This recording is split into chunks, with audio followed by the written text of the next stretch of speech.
Part 4 alchemist. जैसे कि part 3 में हमने पढ़ा था कि अब वह खजाने की खोज में निकल चुका था।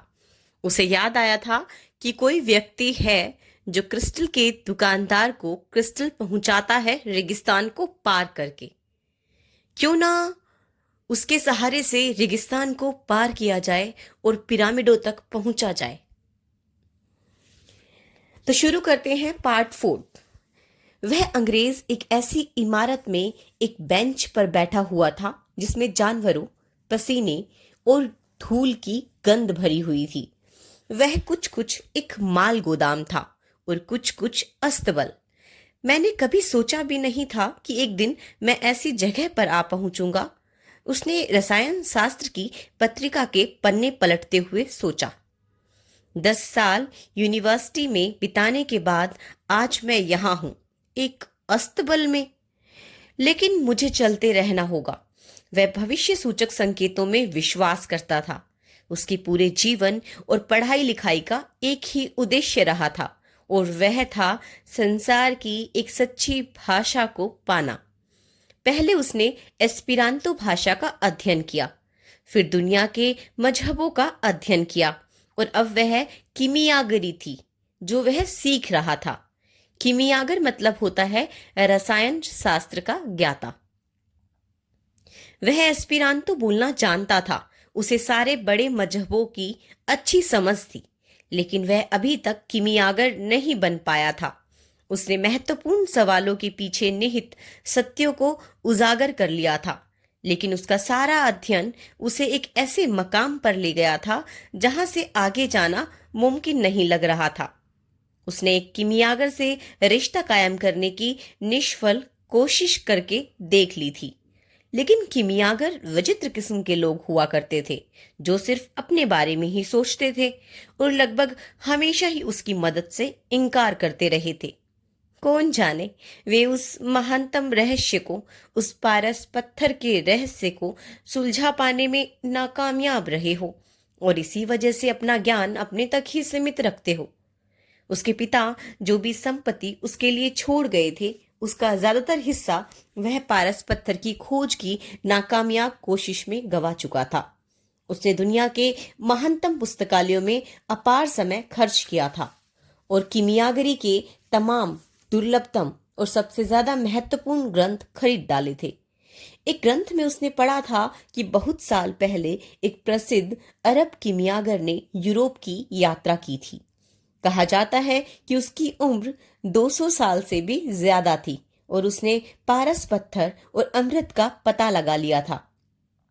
अंग्रेज इस किस्से को पढ़कर बहुत प्रभावित हुआ था, लेकिन अगर उसके एक दोस्त जो रेगिस्तान के पुरातात्विक अभियान से लौटा था ने उसे एक अरब के बारे में ना बताया होता जिसमें असाधारण शक्तियां थी, तो इसे उसने एक मिथक से ज्यादा महत्व नहीं दिया होता।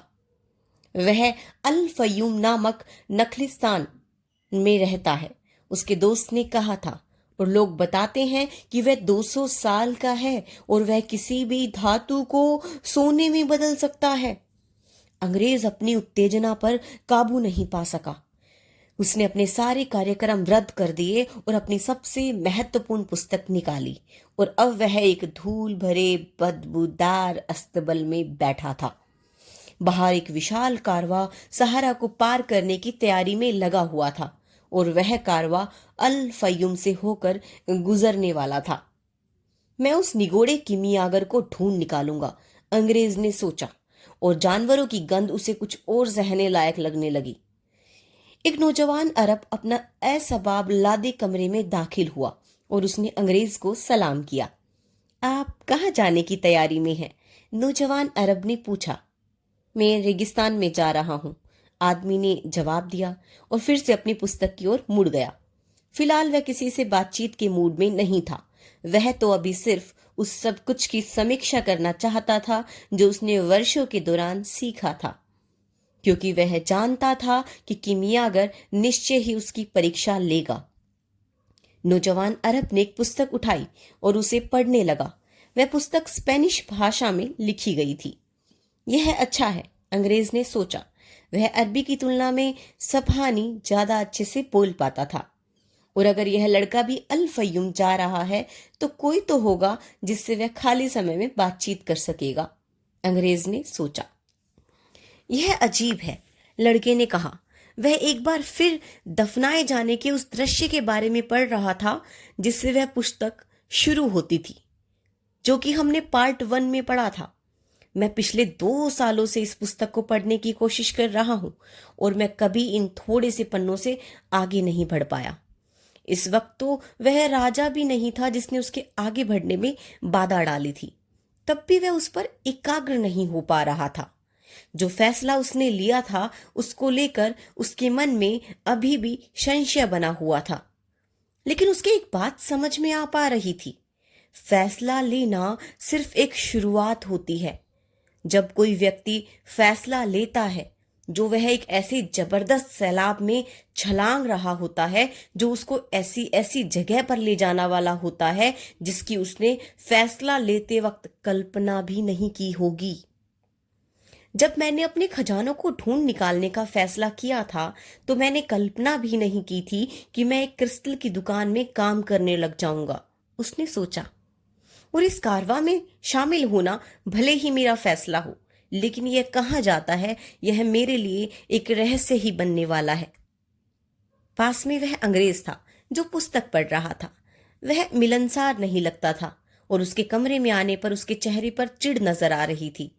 उनमें शायद दोस्ती हो सकती थी, लेकिन अंग्रेज ने तो बातचीत ही बंद कर दी थी। लड़के ने अपनी पुस्तक बंद कर दी। उसे लगा कि उसे ऐसा कुछ भी नहीं करना चाहिए जिससे वह उस अंग्रेज जैसा दिखाई दे। उसने अपनी जेब से यूरीम और थुम्मीम निकाले और उनके साथ खेलने लगा। वह अंग्रेज चीख उठा, यूरीम और थुम्मीम? लड़के ने एक झटके से उनको अपनी जेब में रख लिया। ये बेचने के लिए नहीं है, लड़के ने कहा। तो इनकी कोई खास कीमत भी नहीं है, अंग्रेज ने कहा। वे मात्र स्फटिक पत्थर है और धरती पर ना ऐसे लाखों स्फटिक पत्थर हैं, लेकिन इस तरह की चीजों की जानकारी रखने वाला जानता है कि यूरीम और थुम्मीम है। मुझे नहीं मालूम था कि यहाँ के लोगों के पास भी होते हैं, अंग्रेज ने कहा। ये मुझे एक राजा ने तोहफे के तौर पर दिए थे, लड़के ने कहा। अंग्रेज ने जवाब नहीं दिया। इसकी बजाय उसने अपनी जेब में हाथ डालकर उसी तरह के 2 रत्न निकाले जैसे लड़के के पास थे। तुमने क्या कहा राजा? उसने पूछा। मेरा ख्याल है आपको इस पर विश्वास नहीं होगा कि कोई राजा मेरे जैसे व्यक्ति से, मेरे जैसे गडरिये से बात करेगा, उसने बातचीत को खत्म करने के इरादे से कहा। ऐसा कतई नहीं है। वे गडरिये ही थे जिन्होंने सबसे पहले उस राजा को मान्यता दी थी जिसको पूरी दुनिया पहचानने से इनकार करती रही थी। इसलिए इसमें आश्चर्य की बात नहीं है कि राजा गडरियों से बात करे। और वह बोलता रहा, हालांकि उसे लगातार यह आशंका बनी हुई थी कि लड़का उसकी बात समझ पाएगा या नहीं। यह बाइबल में लिखा हुआ है, वही पुस्तक जिसने मुझे यूरीम और थुम्मीम के बारे में सिखाया। ये रत्न उस भविष्यवाणी के एकमात्र रूप है जिसकी इजाजत परमेश्वर ने दी है। पादरी इन्हें अपने सोने के कवच में रखते हैं, अंग्रेज ने कहा। लड़के को उस माल गोदाम में होने को लेकर सहसा खुशी का एहसास हुआ। हो सकता है यह कोई भविष्य सूचक संकेत हो, अंग्रेज ने धीमे स्वर में कहा। भविष्य सूचक संकेतों के बारे में आपको किसने बताया था? लड़के की दिलचस्पी हर पल बढ़ती ही जा रही थी, क्योंकि वो ऐसी ही बातें कर रहा था जैसा लड़का बूढ़े राजा से सीख कर आया था। जीवन की हर चीज एक भविष्य सूचक संकेत है, अंग्रेज ने उस पत्रिका को बंद करते हुए कहा जो वह पढ़ रहा था। एक सार्वभौमिक भाषा है जिसे हर कोई समझता था, लेकिन वह अब भुला दी गई है। मैं दूसरी चीजों के साथ साथ उसी सार्वभौमिक भाषा की तलाश में हूं, इसीलिए मैं यहां हूं। मुझे उस आदमी की तलाश है जो वह सार्वभौमिक भाषा जानता है। एक किमियागर। अचानक गोदाम के मालिक के आ जाने से बातचीत में बाधा पड़ी। तुम लोग खुशकिस्मत हो, तुम दोनों, उस मोटे अरब ने कहा। आज ही एक कारवा अल फयूम के लिए रवाना हो रहा है। लेकिन मैं तो मिस्र जा रहा हूं, लड़के ने कहा। अल फय्यूम मिस्र में ही है, अरब ने कहा। तुम किस तरह के अरब हो? यह एक खुश किस्मती का शगुन है, उस मोटे अरब के चले जाने के बाद अंग्रेज ने कहा। अगर मैं लिख सकता तो मैं मात्र इन दो शब्दों भाग्य और संयोग के बारे में एक विशालकाय विश्वकोश लिख डालता। यही तो वे दो शब्द हैं जिनसे सार्वभौमिक भाषा लिखी गई है। उसने लड़के से कहा, यह कोई संयोग नहीं है कि तुम यूरीम और थुमीम लिए मुझसे मिले हो। और उसने लड़के से पूछा, क्या तुम भी किमियागर की तलाश में निकले हो? मैं तो एक खजाने की तलाश में हूं, लड़के ने कहा। और यह कहते हुए अचानक उसको पछतावा हुआ, लेकिन लगा जैसे अंग्रेज ने उसकी इस बात को कोई अहमियत नहीं दी। एक तरह से मैं भी उसी की तलाश में हूं, उसने कहा। मैं तो यह तक नहीं जानता कि किमियागरी क्या होती है। लड़का कह रहा था, तभी माल गोदाम के मालिक ने उन्हें बाहर आने की पुकार लगाई। मैं इस कारवा का सरदार हूं, एक काली आंखों वाले डडियल आदमी ने कहा। मेरे साथ चलने वाले हर व्यक्ति की जिंदगी और मौत मेरे हाथों में होती है। रेगिस्तान एक मन चली औरत की तरह होता है और वह कभी कभी मर्दों को पागल कर देती है। वहां करीब 200 लोग एकत्र थे और 400 जानवर, ऊंट, घोड़े, खच्चर और मुर्गे मुर्गियां। उस जमावड़े में औरतें, बच्चे और अपने कमरबंद में तलवार खोसे या अपने कंधों पर राइफलें टांगे बहुत सारे मर्द थे। अंग्रेज के पास कई सूटकेस थे जिनमें पुस्तकें भरी हुई थी। चारों तरफ शोर मचा हुआ था और सरदार को अपनी बात समझाने के लिए उसे बार बार दोहराना पड़ रहा था। यहाँ बहुत से अलग अलग तरह के लोग हैं और हर एक का अपना खुदा है, लेकिन मैं एक ही खुदा की खिदमत करता हूँ और वह है अल्लाह। और उसके नाम पर कसम खाता हूँ कि मैं रेगिस्तान को फतेह करने के लिए हर मुमकिन कोशिश करूंगा। लेकिन मैं चाहता हूँ कि आप जिस किसी भी खुदा में भरोसा रखते हो उसके नाम पर कसम खाएं कि मैं आपको जो भी हुक्म दूंगा आप उसको मानोगे। रेगिस्तान में नाफरमानी का एक ही मतलब होता है, मौत। भीड़ में फुसफुसाहटें तैर गई। हर कोई आहिस्ता आहिस्ता अपने ईश्वर के नाम पर कसम ले रहा था। लड़के ने ईसा मसीह के नाम पर कसम ली। अंग्रेज ने कुछ नहीं कहा और वे फुसफुसाहटें उससे ज्यादा देर तक जारी रही जितनी किसी सरल सी शपथ लेने में लगती है। लोग ईश्वर से अपनी हिफाजत के लिए प्रार्थना भी कर रहे थे। बिगुल की एक लंबी आवाज गूंजी और हर व्यक्ति अपने अपने जानवरों पर सवार हो गया। लड़के और अंग्रेज ने ऊंट खरीदे थे और वे अनिश्चय के भाव से उनकी पीठों पर सवार हो गए। लड़के को अंग्रेज की ऊंट पर दया आ रही थी जिस पर पुस्तकों के बक्से लदे हुए थे। संयोग जैसी कोई चीज नहीं होती। अंग्रेज ने बातचीत का सिरा फिर वहीं से पकड़ते हुए जहां से माल गोदाम में उसने बोला था, मैं यहाँ इसलिए हूं क्योंकि मेरे एक दोस्त ने एक ऐसे अरब के बारे में सुन रखा है जो लेकिन कारवां चल पड़ा और अंग्रेज की बात को सुन पाना असंभव हो गया था। हालांकि लड़का जानता था कि अंग्रेज किस चीज के बारे में बताना चाह रहा था। वह रहस्यमय श्रृंखला जिससे एक चीज दूसरी चीज से जुड़ी होती है, वैसे ही श्रृंखला जिसकी वजह से वह गडरिया बना, जिसकी वजह से उसे बार बार एक ही सपना आया जो उसे अफ्रीका के एक शहर के करीब ले गया जहां उसकी मुलाकात उस राजा से हुई और जिसकी वजह से वह ठगा गया ताकि वह उस क्रिस्टल के दुकानदार से मिल पाता, और बहुत सारा। इंसान अपनी नियति को हासिल करने के जितने ही करीब पहुंच जाता है उतनी ही वह नियति उस इंसान के जीवित बने रहने की सच्ची वजह बनती जाती है। लड़की ने सोचा। कारवां पूरब की ओर चल पड़ा। वह सुबह के वक्त सफर करता था। जब सूरज सर पर आ जाता तो वह पड़ाव डाल देता था और दोपहर बीतने के बाद फिर से चल पड़ता था। लड़का अंग्रेज से बहुत कम बात करता था क्योंकि अंग्रेज ज्यादातर वक्त अपनी पुस्तकों में ही डूबा रहता था। लड़का खामोशी के साथ रेगिस्तान में जानवरों और लोगों की आवाजाही को बारीकी से देखता रहता था। अब सब कुछ उस दिन से अलग था जिस दिन वे सफर पर निकले थे। तब अफरा तफरी, चीख पुकार थी, बच्चों के रोने की आवाजें और जानवरों की हिनहिनाहटें थी, और ये सब गाइडों और सौदागरों के पस्त आदेशों में गड़बड़ हो रहे थे। लेकिन रेगिस्तान में सिर्फ शाश्वत हवा की आवाज और जानवरों के पैरों की टापें सुनाई दे रही थी। यहाँ तक कि गाइड भी एक दूसरे से बहुत कम बातचीत कर रहे थे। मैं इन रेतों से कई बार गुजरा हूं, एक ऊंट सवार ने एक रात कहा था, लेकिन रेगिस्तान इतना विशाल है और क्षितिज इतने दूर हैं कि वे व्यक्ति को छोटा होने का एहसास कराते हैं और मानो उसको खामोश बने रहने को कहते हैं। हालांकि लड़के ने इससे पहले कभी रेगिस्तान में कदम भी नहीं रखा था, तब भी वह सहज ही समझ गया कि वह आदमी क्या कहना चाह रहा था। वह जब भी कभी समुद्र को या आग को देखता था तो उसकी तात्विक शक्ति के प्रभाव से खामोश हो जाया करता था।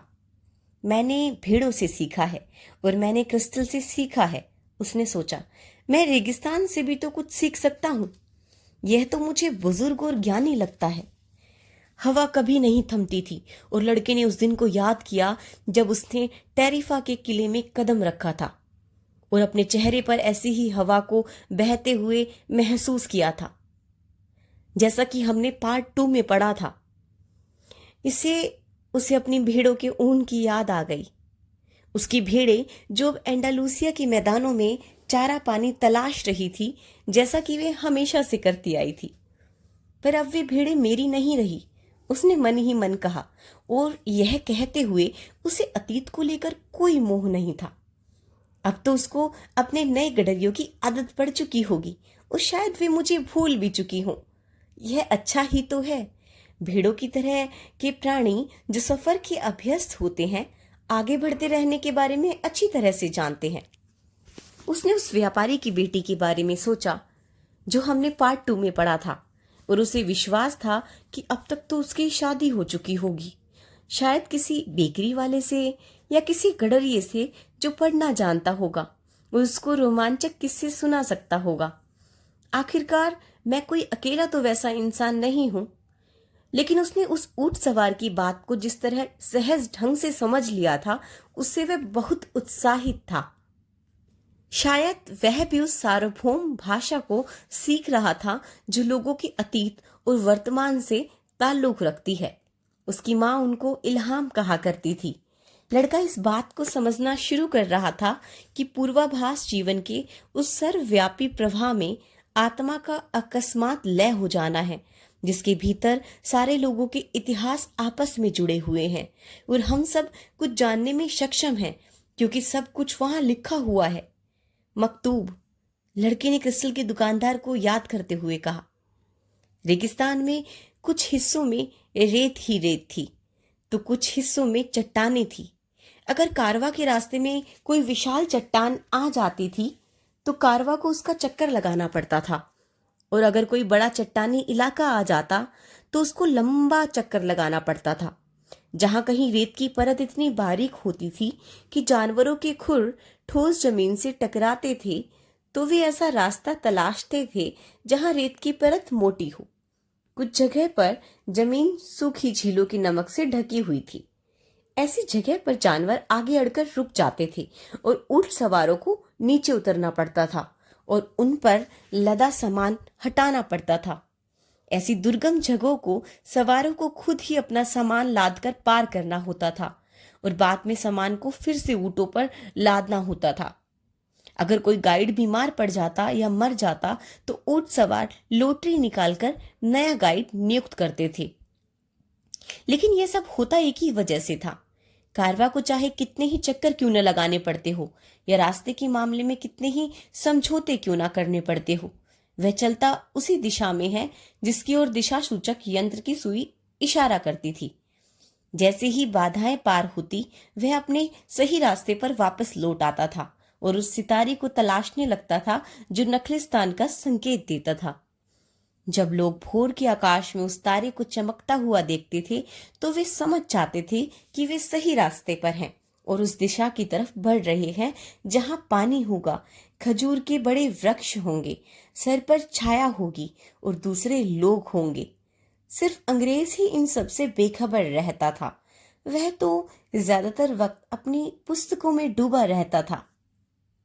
लड़के के पास भी उसकी अपनी पुस्तक थी और उसने सफर के शुरुआती कुछ दिनों के दौरान उसको पढ़ने की कोशिश भी की थी, लेकिन उसको कारवा को देखना और हवा की आवाज सुनना ज्यादा दिलचस्प लगा। जैसे ही उसने अपने ऊँट को समझना सीख लिया, उसने पुस्तक को एक और फेंक दिया। हालांकि लड़के के मन में एक अंधविश्वास ने जड़ जमा ली थी कि जब भी वह पुस्तक को खोलेगा उसे उससे कोई महत्वपूर्ण बात सीखने को मिलेगी, लेकिन तब भी उसने उसे एक अनावश्यक बोझ मानकर अलग कर दिया था। उसने अपनी बगल के हूट आंकने वाले से दोस्ती कर ली थी। रात में जब वे अलाव के इर्द गिर्द बैठते थे तो लड़का उसे अपने गडरिया दिनों के साहसिक कारनामों के किस्से सुनाता था। ऐसी एक बातचीत के दौरान उस ऊँट हाँकने वाले ने उसे अपनी जिंदगी के बारे में बताया था। मैं अल कैरूम के करीब रहा करता था, उसने कहा। मेरा अपना बागान था, बच्चे थे और एक ऐसा जीवन था जो मेरे मरने के पल तक बदलने वाला नहीं था। एक साल जब सबसे अच्छी आई तो हम सब मक्का गए और मैंने अपनी जिंदगी की अकेली मुराद पूरी की। अब मैं खुशी खुशी मर सकता था और यह सोचकर मुझे खुशी होती थी। एक दिन धरती कांपने लगी और नील का पानी अपने तटों से बाहर बह निकला। मैं सोचता था कि ऐसा सिर्फ दूसरों के साथ ही हो सकता था, मेरे साथ कभी नहीं हो सकता था। मेरे पड़ोसियों को डर था कि बाढ़ में जैतून के उनके सारे दरख्त बह जाएंगे और मेरी बीवी को डर था कि हम अपने बच्चों को खो देंगे। मुझे लग रहा था कि मेरा सब कुछ बर्बाद हो जाएगा। जमीन उजड़ चुकी थी और मेरे लिए रोजी रोटी कमाने का कोई दूसरा तरीका ढूंढना जरूरी हो गया था। इसीलिए अब मैं एक ऊँट हाँकने का काम करने लगा हूँ। लेकिन उस तबाही ने मुझे अल्लाह की सीख को समझना सिखा दिया। अगर कोई मनमाफिक चीज को हासिल करने की काबिलियत रखता है तो ऐसे इंसान को अज्ञात से डरने की जरूरत नहीं है। हम उस चीज को गवा देने से डरते हैं जो हमारे पास होती है, चाहे वह हमारी अपनी जिंदगी हो या हमारा माल, संपत्ति, बच्चे या कुछ भी हो जो हमारे पास हो। लेकिन यह खौफ उस वक्त भाप बनकर उड़ जाता है जब हम यह समझ लेते हैं कि हमारी जिंदगी के किस्से और दुनिया की तवारीफ एक ही हाथ से लिखे गए हैं। कभी कभी उनके कारवे की मुलाकात किसी दूसरे कारवे से हो जाती थी। एक कारवा के पास हमेशा ही कुछ न कुछ ऐसा होता था जिसकी जरूरत दूसरे को होती थी, जैसे सब कुछ वाकई एक ही हाथ का लिखा हुआ हो। जब ऊँट हाँकने वाले अलाव के इर्द गिर्द बैठते तो वे अंधेरों के बारे में एक दूसरे की जानकारी देते और रेगिस्तान के बारे में अपने अपने किस्से सुनाते। कभी कभी रहस्यमय किस्म के नकाबपोश आदमी प्रकट हो जाते। ये बद्दू थे जो रेगिस्तान के रास्तों की निगरानी किया करते थे। वे चारों ओर बर्बर कबीलों के बारे में चेतावनी देते थे। वे खामोशी के साथ आते थे और उसी तरह चले जाते थे। वे सिर से पैर तक काली पोशाकों से ढके होते थे, जिनमें से सिर्फ उनकी आंखें ही दिखाई देती थी। एक रात एक ऊँट हाँकने वाला उस अलाव के पास आया जहां वह लड़का और वह अंग्रेज बैठे हुए थे। कबीलाई जंग की अफवाहें सुनने में आ रही है, उसने बताया। तीनों खामोश हो गए। लड़के ने महसूस किया कि माहौल में भय व्याप्त था, हालांकि कोई कुछ कह नहीं रहा था। एक बार फिर वह बिना शब्दों वाली भाषा को, सार्वभौमिक भाषा को महसूस कर रहा था। अंग्रेज ने पूछा, कोई खतरा तो नहीं है? एक बार आप रेगिस्तान में आ गए, फिर वापसी मुमकिन नहीं है, ऊँट हाँकने वाले ने कहा। और जब वापसी मुमकिन नहीं होती तब आपको सिर्फ इस बात की चिंता करनी होती है कि आगे बढ़ने का सबसे अच्छा तरीका क्या है। बाकी सब तो अल्लाह के हाथ में है, चाहे वह खतरा ही क्यों ना हो।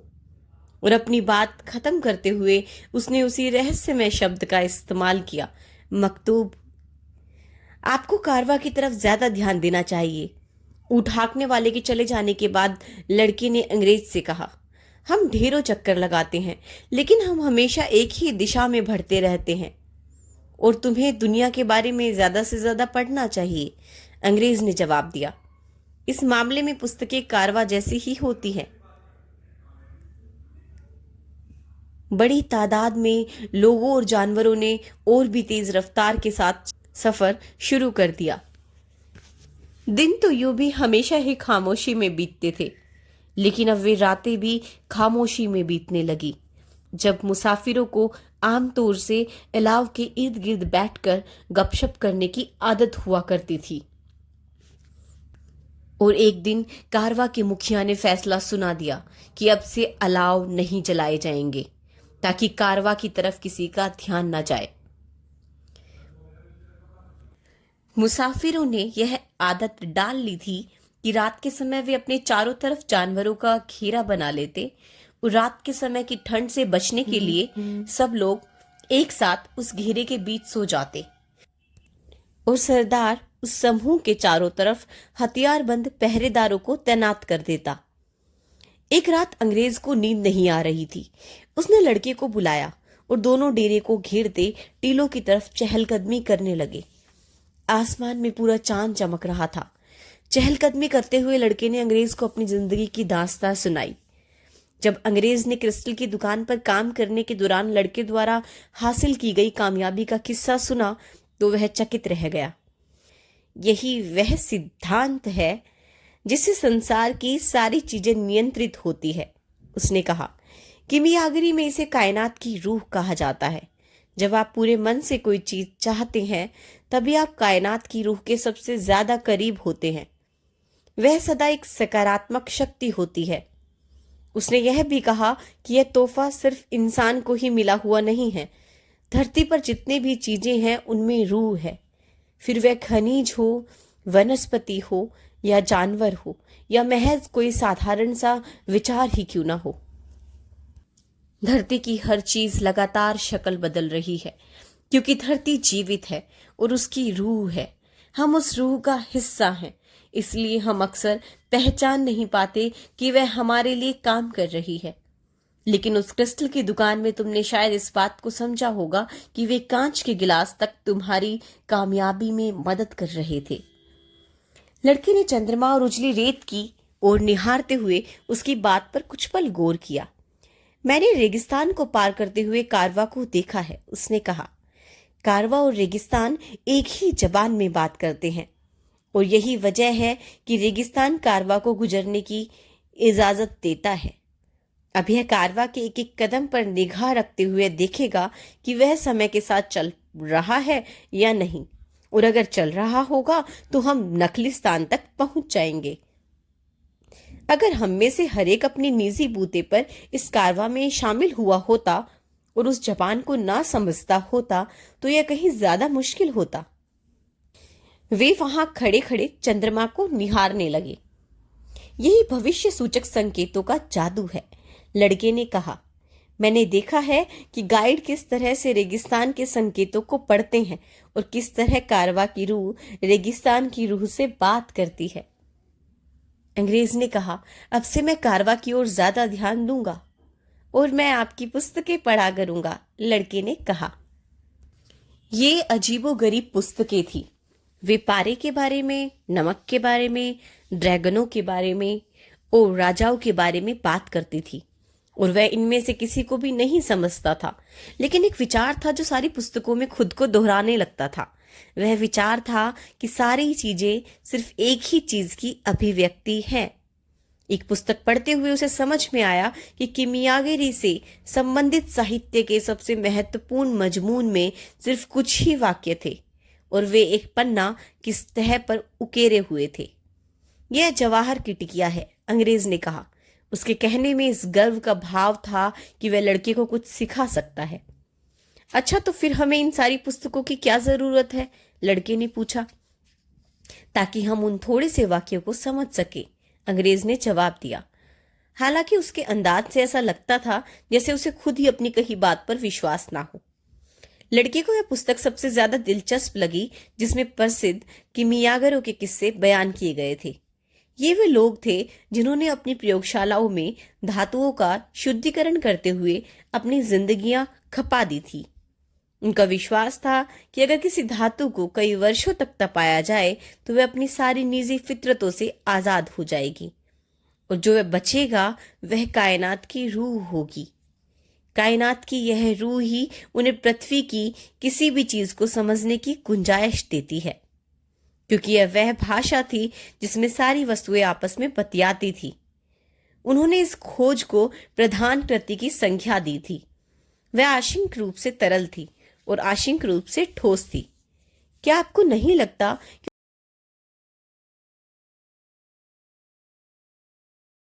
कि उस भाषा को समझने के लिए इंसानों और शगुनों पर बारीकी से ध्यान देना भर काफी है? लड़के ने पूछा। तुम्हारे दिमाग पर हर चीज को सरलीकृत करने का फितूर सवार है, अंग्रेज ने चिढ़ते हुए जवाब दिया। किमियागरी एक गंभीर विद्या है। इसमें हर कदम ठीक उसी तरह रखना पड़ता है जिस तरह इस विद्या के उस्तादों ने इसे रखा है। लड़के को पता चला कि प्रधान कृति के तरल हिस्से को अमृत के नाम से जाना जाता है और इससे सारी बीमारियां दूर हो जाती है। इसके सेवन से किमियागर बूढ़े भी नहीं होते थे और उसके ठोस हिस्से को पारस पत्थर की संज्ञा दी जाती थी। पारस पत्थर को हासिल करना आसान नहीं है, अंग्रेज ने कहा। किमियागर अपनी प्रयोगशालाओं में उस आग को गौर से देखते हुए सालों बिता देते थे जो धातु का शुद्धिकरण करती थी। वे आग के करीब रहकर इतना ज्यादा वक्त गुजारते थे कि अपनी सारी सांसारिक महत्वाकांक्षाओं को तज देते थे। उन्होंने यह जान लिया था कि धातुओं के शुद्धिकरण की वजह से स्वयं उनका शुद्धिकरण हो जाता था। लड़के ने क्रिस्टल के दुकानदार के बारे में सोचा। उसने लड़के से कहा था कि यह अच्छा है कि तुम क्रिस्टल के बर्तनों की सफाई के काम में लगे रहते हो। निराशा पैदा करने वाले ख्याल नहीं आएंगे। लड़के को लगातार यह यकीन होता जा रहा था कि इंसान अपनी रोजमर्रा जिंदगी में किमियागरी सीख सकता है। अंग्रेज ने कहा, पारस पत्थर की एक और जबरदस्त खूबी है। इस पत्थर का छोटा सा टुकड़ा किसी भी धातु की बड़ी मात्रा को सोने में बदल सकता है। यह सुनने के बाद किमियागरी में लड़के की दिलचस्पी और भी बढ़ गई। उसने सोचा कि थोड़े से धीरज से काम लेते हुए वह हर चीज को सोने में बदल लेगा। उसने ऐसे बहुत से लोगों के जीवन के बारे में पढ़ा था जो ऐसा करने में कामयाब रहे थे। हेल्वेशियस, एलियास, फेल्केनेली और गेबर, ये बहुत ही आकर्षक किस्से थे।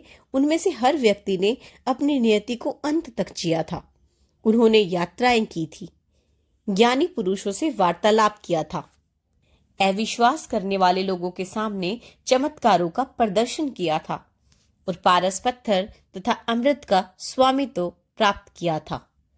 लेकिन जब लड़के ने उस प्रधान कृति को हासिल करने का तरीका सीखना चाहा तो उसे कुछ भी समझ नहीं आया।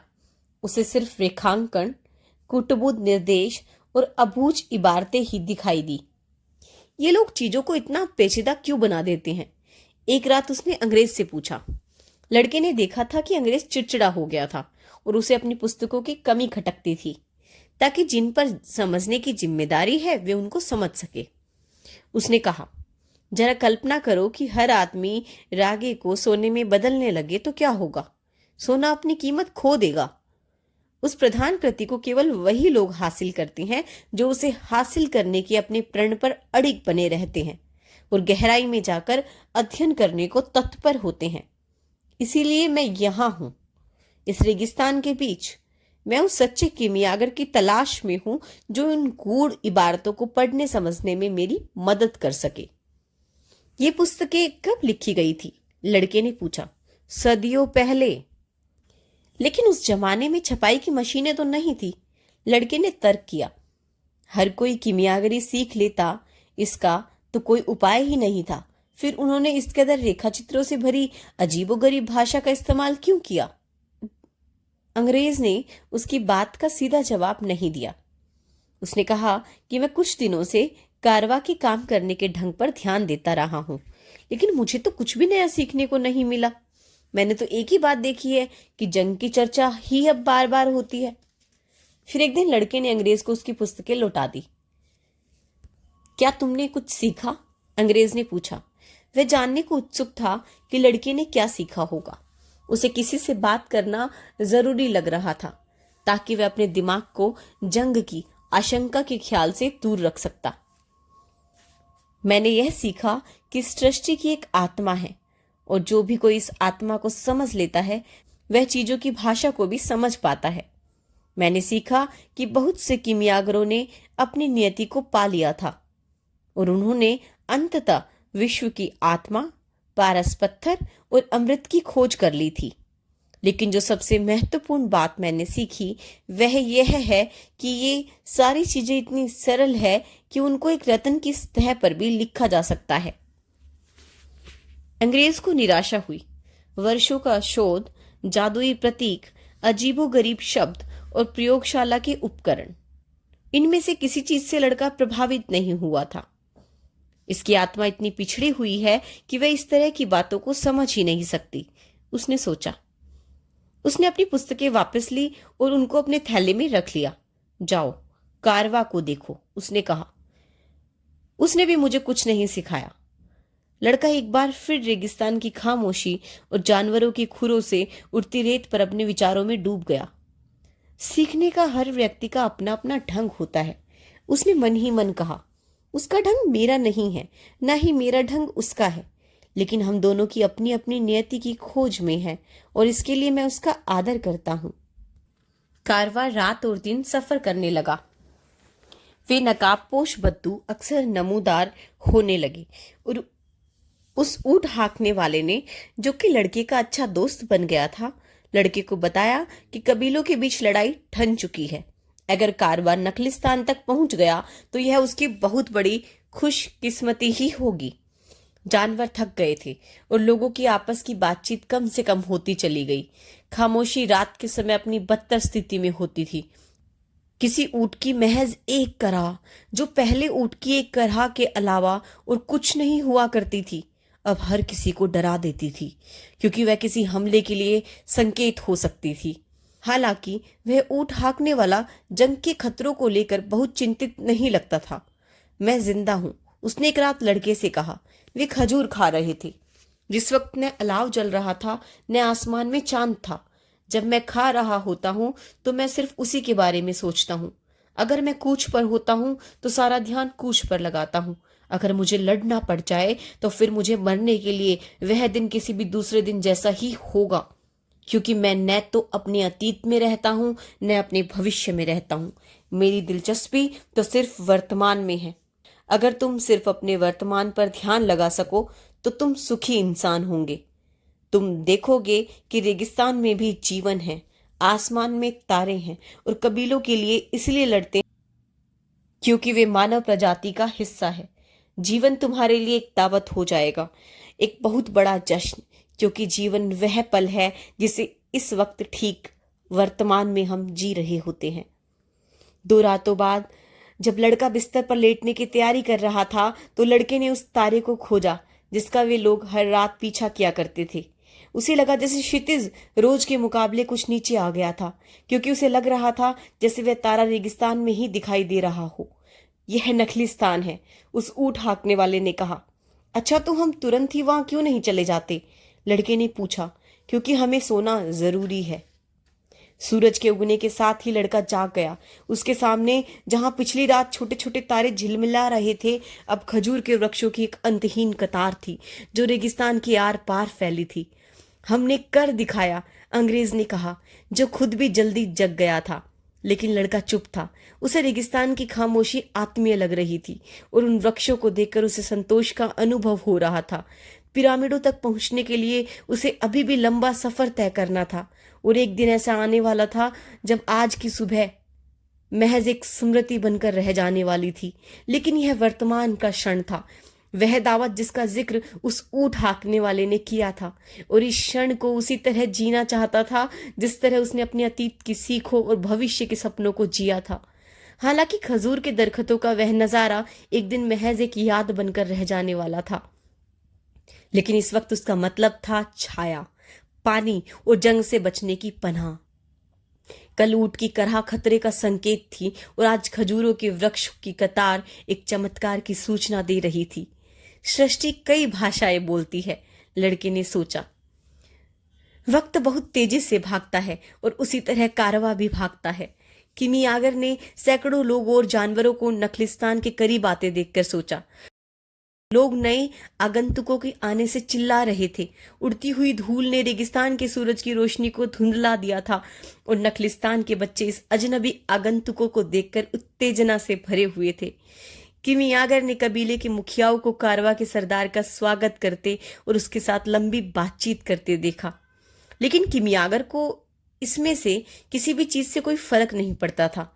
उसमें ऐसे बहुत से लोगों को आते जाते देखा था और रेगिस्तान जहां का तहां बना हुआ था। उसने सुल्तानों और फकीरों को रेगिस्तान की रेत में चलते हुए देखा था। रेत के टीले हवा की वजह से लगातार अपनी जगह बदलते रहते थे, तब भी वह वही रेत थी जिसे वह अपने बचपन से जानता आया था। उसे उस खुशी को देखकर हमेशा आनंद आता था जो उन मुसाफिरों को उस वक्त महसूस होती थी जब वे पीली रेत में और नीले आसमान के तले हफ्तों का सफर करने के बाद पहली बार खजूर के वृक्षों की हरियाली को देखते थे। खुदा ने रेगिस्तान शायद बनाया ही इसलिए था ताकि इंसान खजूर के वृक्षों की सराहना कर सके। उसने सांसारिक मसलों पर ध्यान देने का फैसला किया। उसे मालूम था कि उस कारवा में एक ऐसा शख्स मौजूद था जिसको उसे अपने कुछ रहस्य सिखाने थे। यह बात उसको भविष्य सूचक संकेतों की मार्फत मालूम हुई थी। वह उस आदमी को अभी तक जानता तो नहीं था, लेकिन उसे मालूम था कि जैसे ही वह आदमी प्रकट होगा उसकी अनुभवी आंखें उसको पहचान लेगी। वह उम्मीद कर रहा था कि यह आदमी उसी तरह काबिल होगा जिस तरह उसके पिछले चेले रहे थे। मुझे समझ में नहीं आता कि इन बातों को जबानी बताना क्यों जरूरी होता है, उसने सोचा। मसला यह नहीं था कि ये बातें रहस्यमय थी। खुदा ने तो अपने रहस्य को अपने सारे प्राणियों के सामने आसानी से जाहिर कर रखा है। उसके पास इस बात की सिर्फ एक ही व्याख्या थी। इन बातों को दूसरों तक इस तरह पहुंचाना जाना इसलिए जरूरी होता है क्योंकि वे विशुद्ध जीवन से रची गई हैं और इस तरह के जीवन की तस्वीरों ये शब्दों में नहीं पकड़ा जा सकता, क्योंकि लोग तस्वीरों और शब्दों से मोहित हो जाते हैं और अंततः सृष्टि की भाषा को भूल जाते हैं। लड़का जो कुछ देख रहा था उससे उसे अपनी आंखों पे विश्वास नहीं हो रहा था। यह नखलिस्तान वैसा बिल्कुल नहीं था जैसा उसने कभी भूगोल की अपनी एक पुस्तक में देखा था। खजूर के थोड़े से वृक्षों से घिरे इलाके की बजाय यह स्पेन के कई कस्बों से भी बड़ा था। वहां 300 कुएं थे, खजूर के 50,000 दरखत थे और उनके बीच फैले असंख्य रंग बिरंगे तंबू थे। यह तो सहस्त्र रजनी चरित्र द 1001 नाइट्स के किस्से जैसा लग रहा है, अंग्रेज ने कहा, जो किमियागर से मिलने के लिए उतावला हो रहा था। वे उन बच्चों से घिरे हुए थे जो नवागंतुकों और जानवरों को देखने के कौतूहल से भरे हुए थे।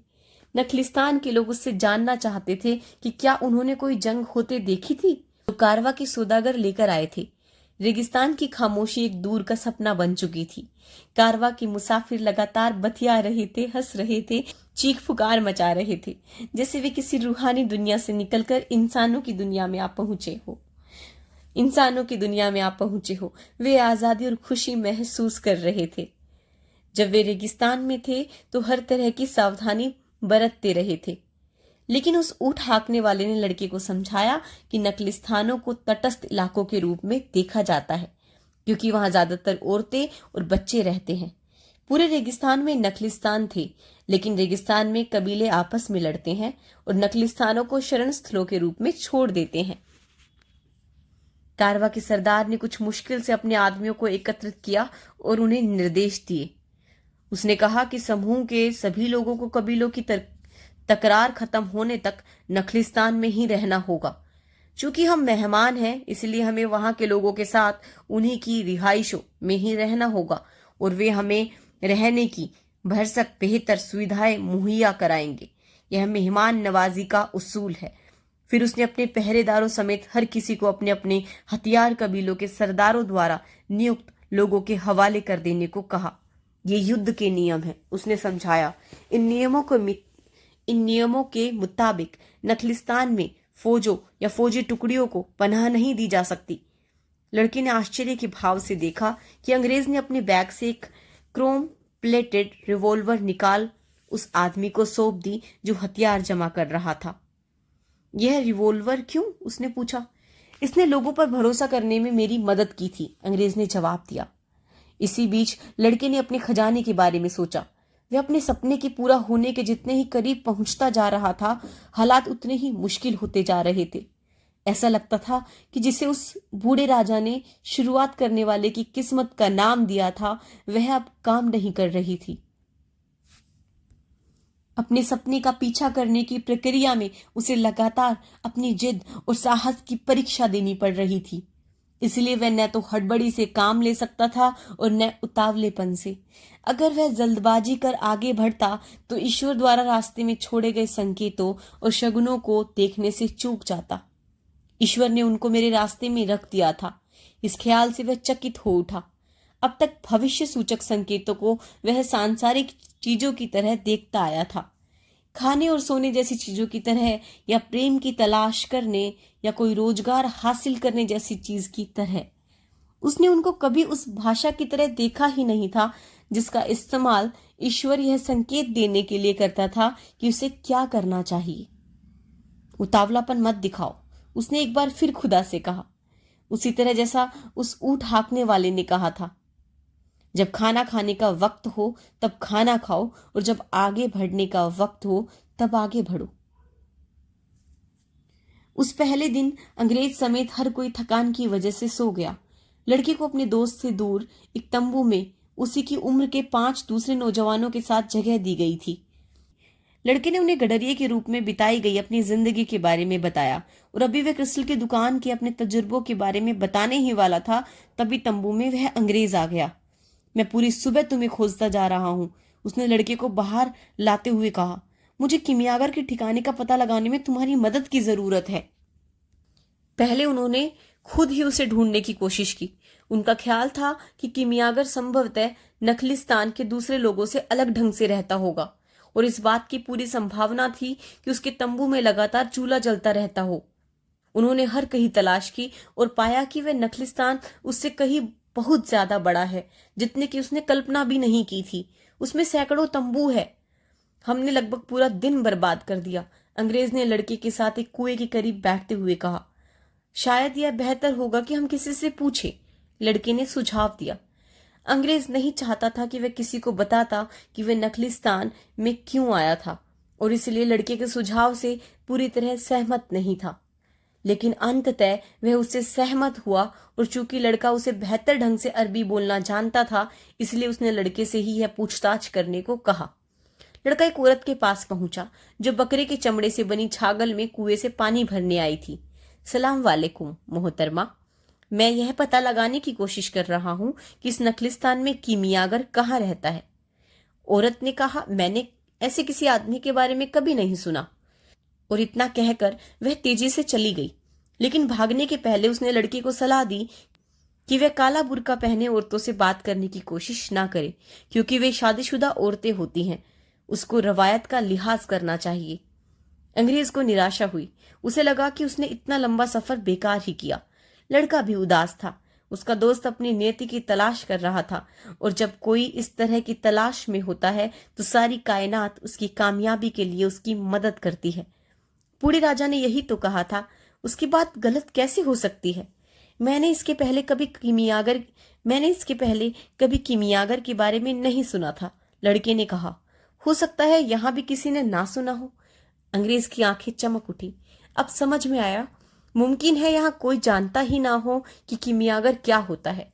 यह पता लगाओ कि यहां ऐसा कौन है कि जो लोगों की बीमारी ठीक करता है। काला बुर्का पहने कई औरतें पानी भरने कुएं पर आई, लेकिन अंग्रेज के जोर दिए जाने के बावजूद लड़के ने उनमें से किसी से बात नहीं की। फिर एक आदमी वहां आया। क्या आप यहाँ एक ऐसे आदमी को जानते हैं जो लोगों का इलाज करता हो? लड़की ने पूछा। हमारा इलाज तो अल्लाह करता है, आदमी ने कहा। उसे देखकर साफ समझ में आता था कि वह अजनबियों से डरता था। क्या तुम्हें उझाव की तलाश है?